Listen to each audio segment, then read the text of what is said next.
నమస్తే. భగవద్గీతలో 14వ అధ్యాయం గుణత్రయ విభాగ యోగంలో 3వ శ్లోకం. మమ యోనిర్మహద్ బ్రహ్మ తస్మిన్ గర్భం దధామ్యహం సంభవ సర్వభూతానాం తతో భవతి భారత. భగవానుడు చెప్తున్నారు అర్జునుడికి, అర్జున, నేను సృష్టి చేయాలి అనుకున్నప్పుడు, అంటే నేను మహత్ బ్రహ్మ అనే గర్భంలో నేను ఒక బీజాన్ని పెడతాను, నా బీజ శక్తిని ప్రవేశిస్తాను.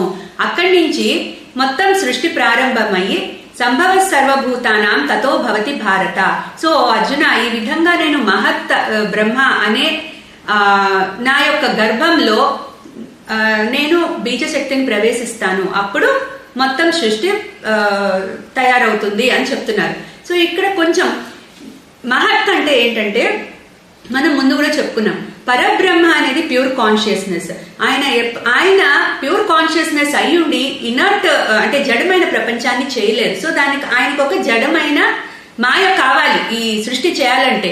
అందుకని మాయతో కలిసి ఆయన ఈశ్వరుడు అవుతాడు. పరబ్రహ్మ ప్లస్ మాయా ఈజ్ ఈశ్వర శక్తి. అక్కడి నుంచి సృష్టి, ఆయన ఈశ్వరుడు ఒక్కడే, కానీ ఆయనకి సృష్టి చేయాలి అనే సంకల్పం వచ్చినప్పుడు, అంటే I'm one but I want to manifest as many అంటే చైతన్యం ఒకటే, కాకపోతే అది it will be manifested as many. So అలాంటి సంకల్పం వచ్చినప్పుడు మహత్ అనేది మాయ యొక్క ఇంకొక ఫామ్. సో అది జడమైంది.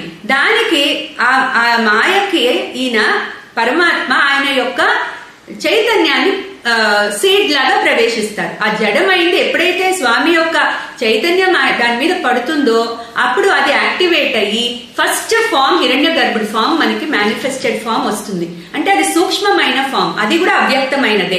అక్కడి నుంచి మొత్తం సృష్టి ప్రారంభమవుతుంది. సో భగవానుడు అది చెప్తున్నారు, ఆ మహద్ బ్రహ్మ అనేది నాకు గర్భం లాంటిది. నేను సృష్టి చేయాలనుకున్నప్పుడు అందులో నేను నా చైతన్యాన్ని ప్రవేశిస్తాను. అదొక బీజ శక్తి లాంటిది.